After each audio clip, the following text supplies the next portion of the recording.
जानकी जीवन स्मरण जय जय राम पार्वती पते हर हर महादेव पुंडलिक वरदा हरि विठ्ठल श्री अनंत कोटि ब्रह्मांड नायक राजाधिराज सच्चिदानंद सद्गुरु श्री ब्रह्म चैतन्य महाराज की जय। श्री महाराजांच्या सेवेमध्ये दासबोध बघत असताना आपण त्यातली विरक्त लक्षणं बघत आहे। कालपर्यंत आपण ज्या ओव्या बघितल्या त्यामध्ये मुख्यत्वे करून विरक्त पुरुषानं कशा पद्धतीनं परमार्थ वाढवावा याचं मार्गदर्शन समर्थांनी केलंय।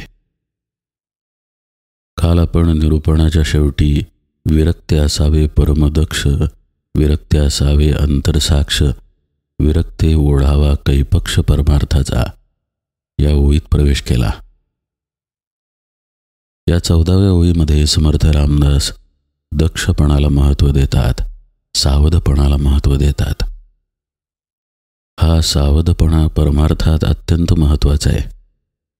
मुळात विरक्त लक्षण किंवा विरक्तपण, सावधपणा आणि इंद्रिय दमन या गोष्टी एकमेकांच्या हातात हात घालूनच जातात। म्हणूनच एका ओळीमध्ये समर्थांनी स्पष्टपणे सांगितलं की जो विरक्त आहे त्यानं धारिष्ट धरावे दमनविषयी। आपल्या इंद्रियांच्या मनाच्या उर्मी साधकाला आवर्ता आल्या पाहिजेत। समर्थ इथं म्हणतात अशा जो आवरतो तो विरक्त असतो। समर्थांना हे जे उर्मी आवरण्याबद्दलचं तत्वज्ञान मांडायचं आहे यामध्ये सावधपणा अत्यंत महत्त्वाचा आहे। ते काय म्हणतात? विरक्ते असावे परमदक्ष, अत्यंत दक्ष असणं महत्त्वाचं आहे। आपण इंद्रिय दमन हा विषय बघत असताना एक गोष्ट बघितली, ती म्हणजे जशी पावसाची सर येते किंवा हवेचा झोत येतो त्याप्रमाणे आपल्या वृत्ती किंवा इंद्रियांच्या उर्मी येतात। आता त्या उर्मी येत आहेत याकडे आपलं लक्ष असायला पाहिजे। सामान्यतः आपलं जीवन हे बहिर्मुख असतं, आपल्या इंद्रियांच्या अधीन असतं। वासनांमुळे इंद्रियांच्या ठिकाणी भोगाची उर्मी येते आणि त्या उर्मीच्या मागे इंद्रिय धावत जातं। तुकाराम महाराज एका अभंगामध्ये म्हणतात, तुका म्हणे ते गाढव घेई मनासंगे धाव। आपलं मन हे आपल्या सर्व इंद्रियांचा राजा आहे। ज्याचा आपल्या मनावरती संयम नाही, आपल्या वृत्तींवरती संयम नाही, अशी व्यक्ती इंद्रियांच्या मागं मनाच्या योगे धावत जाते। तुकाराम महाराज म्हणतात अशी व्यक्ती गाढवच म्हटली पाहिजे। त्यांना काय सांगायचं आहे तर ते हेच की आपल्या मनावरती आपला ताबा पाहिजे। जसं घराचा मालक घरातल्या सर्व गोष्टी आपल्या आधिपत्याखाली ठेवतो, मग आता आपली इंद्रिये आणि मन आपल्या आधिपत्याखाली आपण नको का ठेवायला? पण सर्वसामान्यतः असं घडून येत नाही। आपण या गोष्टींना आधिपत्याखाली ठेवायच्या ऐवजी आपणच मनाच्या अधीन होऊन वागतो आणि हेच परमार्थ साधनेच्या आड येतं। समर्थ सांगतायत की विरक्ते असावे परमदक्ष, सावधानता जर ठेवली तर यातून साधकाला बाहेर पडता येतं। जसं की आपण नीटपणे काही गोष्टी बघितल्या की त्या गोष्टींमधला विस्तार आपल्याला दिसून येतो। जसं की समजा आपण ट्रॅफिकमध्ये अडकलेलो आहोत। आता आपण ट्रॅफिकमध्ये अडकलेलो असताना आसपासच्या 3-4 गाड्या आपल्याला दिसतात, पण जर वरून ट्रॅफिक बघितलं तर कशामुळे ट्रॅफिक अडकलेलं आहे हे स्पष्टपणे दिसून येतं। कुठे अडचण आहे आणि त्यामुळे किती लांबपर्यंत गाड्या उभ्या आहेत हे लगेच कळून येतं। हेच खरं म्हणजे आंतरिक साधनेमध्ये अपेक्षित आहे। इथे सावधानता गरजेची आहे। आपल्या मनात आत्ता कशाचं चिंतन सुरू आहे, आपल्या वृत्ती कुठल्या दिशेनं चालल्या आहेत याचं साधकानं सारखं परिशीलन केलं पाहिजे। अर्थात हे कुणासाठी? ज्याला तळमळीनं परमात्मा प्राप्ती करून घ्यायची आहे त्याच्यासाठी। पुष्कळांच्या जीवनामध्ये परमार्थ हा चवीपुरता असतो। गोंदवलेकर महाराज म्हणतात, पंचपक्वान्नांचं ताट भरलेलं आहे आणि चवीसाठी थोडंसं लोणचं पण आहे.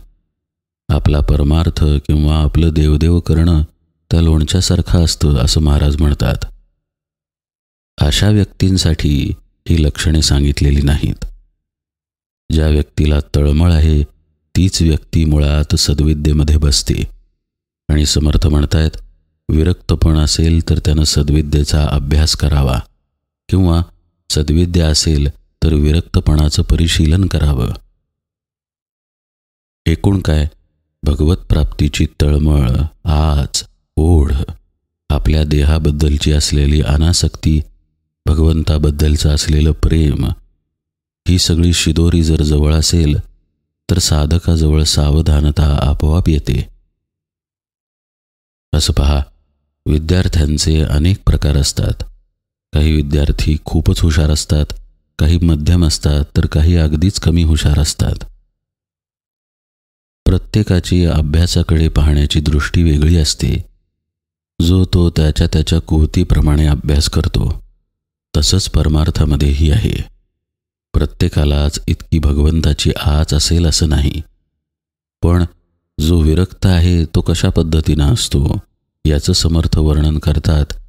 तेव्हा अर्थातच तळमळीने भगवत प्राप्तीच्या मार्गावर गेलेल्या साधकाबद्दल ते सांगतायत की त्यानं कसं राहावं, तर त्यानं आधी सावध व्हावं. सावधपणानं आपल्या स्वतःला पाहावं. जसं मगाशी बघितलं त्याप्रमाणे वरून ट्रॅफिक बघितल्यावर गुंता कळून येतो, तसंच जो स्वतःकडे सावधपणानं पाहतो त्याला त्याच्यातील दोष कळून येतात. म्हणून समर्थ पुढं म्हणतायत की विरक्ते असावे अंतरसाक्ष, विरक्ते ओढावा कैपक्ष परमार्थाचा. ते म्हणतायत त्यानं स्वतः सावध असावं, पण दुसऱ्यांचं अंतःकरण जाणून घ्यावं आणि परमार्थ वाढेल असा प्रयत्न करावा. गोंदवलेकर महाराजांची 365 प्रवचनं आहेत. ती प्रवचनं म्हणजे महाराजांनी वेळोवेळी त्यांच्या अवतार कार्यात जो जो उपदेश केला त्या उपदेशांचं संकलन आहे. अर्थातच हा उपदेश 125 वर्षांपूर्वीचा आहे, कारण मुळात महाराजांना देह ठेवूनच 100 वर्ष होऊन गेली. अजूनही तो उपदेश का लागू पडतो? इतका जुना उपदेश असून सुद्धा अजूनही त्यामधील गाभा अबाधित आहे. प्रत्येक वाचणाऱ्याला तो उपदेश जवळचा वाटतो. काही ना काही त्यातून मिळतंच. असं का घडतं? कारण श्री महाराजांनी प्रत्येकाचं अंतरंग ओळखलेलं होतं. हेच लक्षण समर्थ इथं सांगतायत. विरक्ते असावे अंतरसाक्ष. मग अशा व्यक्तीकडून परमार्थाचा विस्तार आपोआपच घडून येतो. विरक्ते ओढावा कैपक्ष परमार्थाचा असं समर्थ म्हणतात. मुळात अंतरंगामध्ये सावध झाल्यानं अंतरंगामध्ये तो त्याच्या आत्मस्वरूपाला प्राप्त होतो. साहजिकच दुसऱ्याचा अंतरंग तो पूर्णपणे जाणतो आणि मग परमार्थ कसा वाढेल असा प्रयत्नही त्याच्याकडून घडू लागतो. समर्थ पुढे काय म्हणतात पहा. विरक्ते अभ्यास करावा, विरक्ते साक्षेप धरावा, विरक्ते वक्तृत्वे उभारावा, मोडला परमार्थ. जो विरक्त आहे त्यानं अखंड अभ्यासामध्ये असावं असं समर्थ सांगतायत. अभ्यास अर्थातच परमार्थ साधन संबंधीचा अभ्यास. त्यानं नेहमी प्रयत्नशील असावं. परमार्थ मार्गाबद्दल लोकांच्या मध्ये जी उदासीनता आहे ती आपल्या वक्तृत्वाच्या बळावर दूर करून अज्ञ लोकांना परमार्थाकडे वळवावं.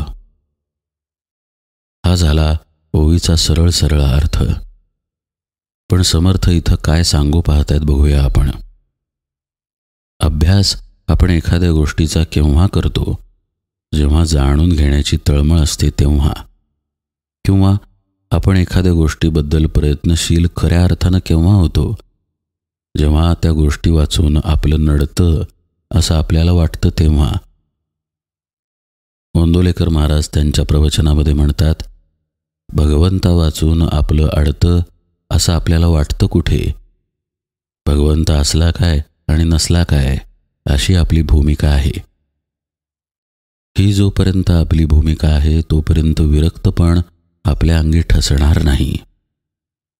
समर्थ म्हणतायत, अभ्यास करावा, साक्षेप धरावा आणि अर्थातच आपल्या अभ्यासाच्या, आपल्या अनुभवाच्या आणि मग आपल्या वक्तृत्वाच्या जोरावरती परमार्थ वाढवावा किंवा ज्या लोकांमध्ये परमार्थाची उदासीनता आहे त्यांना तो नीट समजावून द्यावा.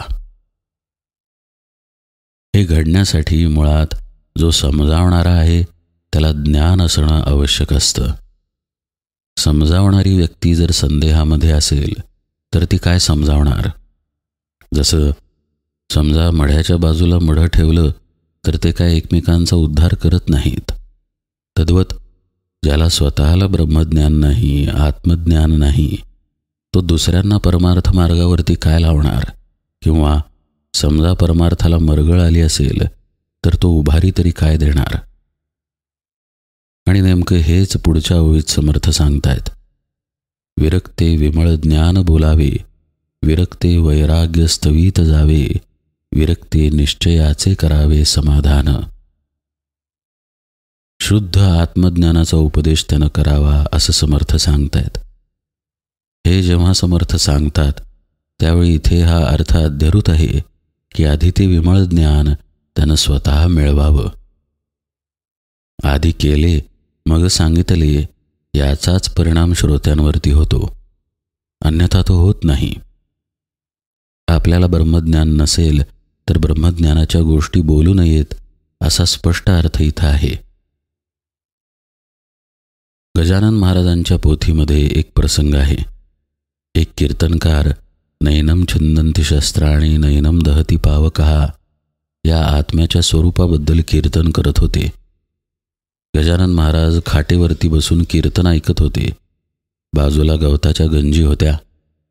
गजानन महाराजांनी चिलमीतला निखारा गंजीवरती टाकला आणि गवताच्या गंजीनं आणि पलंगानं पेट घेतला. त्या आगीमध्ये गजानन महाराज शांत बसून होते. त्या बुवाला घाम फुटला. गजानन महाराज म्हणाले, अरे नयनम छिंदन्ति शस्त्राणि नयनम दहती पावकः, असं तुझं आत्मस्वरूप आहे ना, ये की जवळ, का घाबरतोस?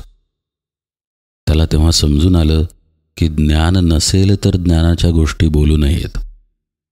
तुला ब्रह्मज्ञान आहे का? मग तू ब्रह्मज्ञानाचा उपदेश का करतोयस? असं स्पष्ट गजानन महाराजांना सांगायचं होतं. समर्थही इथे तेच सांगतायत की विरक्ते विमळ ज्ञान बोलावे. कुणी बोलावं?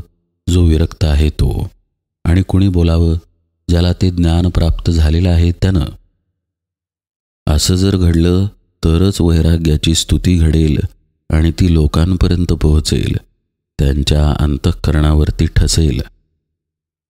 नाहीतर कर्मणूक म्हणून लोक परमार्थ ऐकतात, पण त्यांच्यामध्ये म्हणून परमार्थदृष्ट्या काहीही बदल होत नाही. जे ते करत आले होते तेच ते करत राहतात. असं होऊ नये म्हणून ज्याला विमळ ज्ञान आहे, जो मूलतः विरक्त आहे, त्यानंच विमळ ज्ञान बोलावं, आत्मज्ञानाचा उपदेश करावा. मग तो जो उपदेश करेल किंवा वैराग्याचं जे विवेचन करेल ते लोकांपर्यंत पोचल्यामुळं त्यांच्या शंकांचं निरसन होतं. एक लक्षात घ्या, कितीही वाचलं किंवा स्वतः विचार केला तरी शंकांचं पूर्ण निरसन होईलच असं नाही. शंकांचं निरसन होण्यासाठी विश्वास, श्रद्धा या गोष्टींचं अत्यंत महत्त्व आहे. ज्या व्यक्तीकडून आपल्या शंका निरसन होणार त्याच्यावरती तरी किमान विश्वास, श्रद्धा असावी लागते. आपला विश्वास त्या व्यक्तीवरती आहे की नाही हा भाग नंतरचा, पण किमान त्या व्यक्तीला जर ज्ञान असेल तर ती व्यक्ती ते ज्ञान सांगू तरी शकेल. समर्थ इथे त्याचंच महत्त्व सांगतायत. विरक्ते विमळ ज्ञान बोलावे, विरक्ते वैराग्य स्तवीत जावे, विरक्ते निश्चयाचे करावे समाधान. त्यानं आपल्या निश्चयात्मक वाणीनं किंबहुना अनुभवातून आलेल्या वाणीनं लोकांच्या शंकांचं निरसन करावं. याचं फलित काय आहे? शेवटी लोकांनी परमार्थ मार्गाकडे वळणं हेच याचं फलित आहे. मग हे घडावं लोकांनी जास्तीत जास्त परमार्थाकडे वळावं म्हणून अशा विरक्त व्यक्तीनं नाना उपाय करावेत हे समर्थ सांगतायत.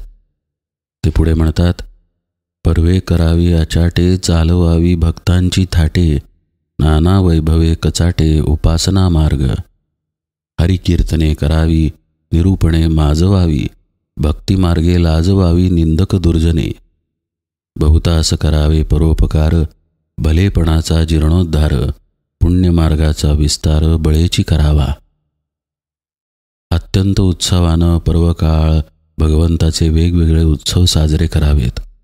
थाटामाटात अगदी भक्तांचे समुदाय एकत्र करावेत आणि प्रयत्नपूर्वक अत्यंत वैभवानं या उत्सवात भजन, कीर्तन, प्रवचन वगैरे जोरदार करावीत असं समर्थ म्हणतायत. हरिकीर्तनं करावीत, निरूपणं ठेवावीत, नुसती भक्तांची गर्दी करावी आणि मोठ्या आवेशानं भक्तिमार्गाचा प्रसार करावा, जेणेकरून जे निंदक आहेत, दुर्जन आहेत, जे परमार्थ विरोधी आहेत, त्यांना लाज वाटली पाहिजे असं समर्थ म्हणतायत. या सगळ्या वर्णनामध्ये हे विसरून उपयोग नाही की या सगळ्या गोष्टींच्या मुळात एक विमळ ज्ञान असलेला संत पाहिजे. अशी एक व्यक्ती पाहिजे ज्यानं भगवंताला जाणलेलं आहे. तर या गर्दीला, तर या हरिकीर्तनाला, तर या उत्सवांना शोभा आहे. तुम्ही आणि आम्ही उत्सव करणं वेगळं आणि श्री महाराजांचं अधिष्ठान असलेला उत्सव असणं वेगळं. समर्थ म्हणतायत, असं जर अधिष्ठान असेल, मुळात तिथं विमळ ज्ञान सांगणारा जर कोणी असेल, तर त्या उत्सवांना, भक्तीच्या थाटामाटाला तेज आहे. समर्थ म्हणतायत की मग अनेकांवर परोपकार करावा, उत्तम आचाराचा जीर्णोद्धार करावा आणि पुण्यमार्गाचा प्रसार करावा. पण ते एक शब्द फार महत्त्वाचा वापरतात, बळेची. अगदी प्रयत्नपूर्वक, अगदी ठरवून हे सगळं करावं. कारण केल्याने होत आहे रे, आधी केलेची पाहिजे असं तत्वच आहे. जर भक्तिमार्गाचा प्रसारच केला नाही तर भक्तिमार्गाकडे कुणी वळणार नाही. कुणी वळलं नाही तर अधिकाधिक साधक निर्माण होणार नाहीत. साधक निर्माण झाले नाहीत तर पुण्यमार्गाचाही प्रसार होणार नाही. या सगळ्याचा परिणाम समाजावरही होत असतो. समर्थ रामदासांनी ज्या काळात दासबोध सांगितला आहे त्या काळातील सामाजिक परिस्थिती अत्यंत वाईट होती. आपल्यावर परचक्र होतं, स्वराज्य धोक्यात होतं, नाना प्रकारचे अत्याचार समाजामध्ये होते, ज्याचं वर्णन खरं म्हणजे इथं करताही येणार नाही. इतकी अमानुषता त्या काळी समाजात होती. अशा गलित गात्र झालेल्या समाजाला वर उचलण्यासाठी, भगवंताकडे त्याला वळवण्यासाठी समर्थ अत्यंत तळमळीनं उपदेश करतायत. पण या उपदेशाचं वैशिष्ट्य असं की आता ती सामाजिक परिस्थिती नाही. आता काळ पुष्कळ बदलला आहे, पण तरीही त्यांचा हा उपदेश आजही लागू पडतो. हे तसंच झालं जसं गोंदवलेकर महाराजांच्या प्रवचनांचं आहे किंवा ज्ञानेश्वर महाराजांनी सांगितलेल्या ज्ञानेश्वरीचं आहे. जो ज्ञान सांगत आहे तो मूळ विमळ ज्ञान जाणलेला आहे, म्हणून हे घडतं. गीतेवरती टीका सांगितली, पण कुणी? ज्यांनी भगवंताला जाणलेलं होतं अशा ज्ञानेश्वर महाराजांनी. दासबोध सांगितला, पण कुणी? ज्यांनी परमात्म्याला जाणलं अशा समर्थांनी. महाराजांची प्रवचनंही अजरामर आहेत, पण का? कारण ती श्री महाराजांची आहेत म्हणून. त्यांनी परब्रह्माला जाणलेलं होतं नव्हे, ते स्वतः ब्रह्मस्वरूपच होते म्हणून. म्हणूनच ज्याला विमळ ज्ञान झालेलं आहे त्यानं विमळ ज्ञान सांगणं गरजेचं आहे. म्हणजे मग समर्थ म्हणतायत त्याप्रमाणे भक्तीचा, पुण्यमार्गाचा प्रसार होतो, प्रचार होतो. यापुढे समर्थ काही नित्यनैमित्तिक गोष्टींचं महत्त्वही सांगतायत. स्नान, संध्या, जप, ध्यान, तीर्थयात्रा, भगवत भजन, नित्यनेमे पवित्रपण, अंतरशुद्ध असावे. दृढनिश्चयो धरावा, संसार सुखाचा करावा, विश्वजन उद्धरावा संसर्ग मात्रे. नुसतं परमार्थाबद्दल बोलू नये असं समर्थ म्हणतायत. त्याचं आचरणही ठेवावं. जसं की स्नान संध्या या गोष्टी नित्यनैमित्तिक कर्मात येतात, पण त्यात नुसती शरीराची शुचिता अंतर्भूत नाही. स्नान संध्या जप ध्यान असं समर्थ म्हणतायत. म्हणजे नियमानं नुसतं स्नान करू नका, आपापली जी उपासना आहे ती सुद्धा सांभाळा. कधी वेळ मिळाल्यास तीर्थाटन करा, भगवत भजन करा. आपला जो नित्यनेम आहे तो पवित्रपणे सांभाळा, अंतर शुद्ध ठेवा. एक गोष्ट लक्षात घ्या, कुणी एक व्यक्ती आहे जी परमार्थाचं विवरण करते आहे. एवढ्यानं प्रचार किंवा प्रसार पुण्यमार्गाचा होणार नाही, परमार्थाचा होणार नाही. आपण जे आचरण करतो त्याचा परिणाम आपल्या आसपासच्या लोकांवरती होतो. जसं लहान मूल तसंच वागतं जसं त्याच्या घरातले वागतात, कारण ते त्यांच्याकडून संस्कार घेतं. तसं समर्थ म्हणतायत, जर तुमचं आचरण तुम्ही शुद्ध ठेवलं, नित्यनैमित्तिक गोष्टींचं आदरपूर्वक पालन केलं, तर शेवटी परमार्थ मार्गाचा प्रसार होण्यातच त्याचं पर्यवसान होणार आहे. यासाठी ते म्हणतायत, दृढ निश्चय धरावा, संसार सुखाचा करावा, म्हणजे इतरांना आपल्याकडून सुख मिळेल अशा पद्धतीनं वागावं. आणि या प्रेमाचा एक प्रकारे संसर्गानं प्रसार करावा. जसं मगाशी म्हटलं की आपण जसं वागतो तसं घरातलं लहान मूल वागायला लागतं, बोलायला लागतं. तसंच संसर्गानं चांगल्या गोष्टीही पसरतात. जर आपण स्नान संध्या जप ध्यान आपापली जी काही गुरुपदिष्ट उपासना आहे ती नियमाने करत असू, श्रद्धेनं भक्तीनं करत असू, तर त्याचा परिणाम बाकीच्यांवरही होतो. साहजिकच अवघा समाज परमार्थप्रवण होतो. ही पुण्यभावना ठेवून समर्थ हा उपदेश करतायत. पुढे ते म्हणतात, विरक्ते असावे धीर, विरक्ते असावे उदार, विरक्ते असावे तत्पर निरूपणविषयी. हा सगळा विषय आपण यथावकाश पाहूया. आज निरूपण सेवेला इथेच विराम देतो. जानकी जीवन स्मरण जय जय राम.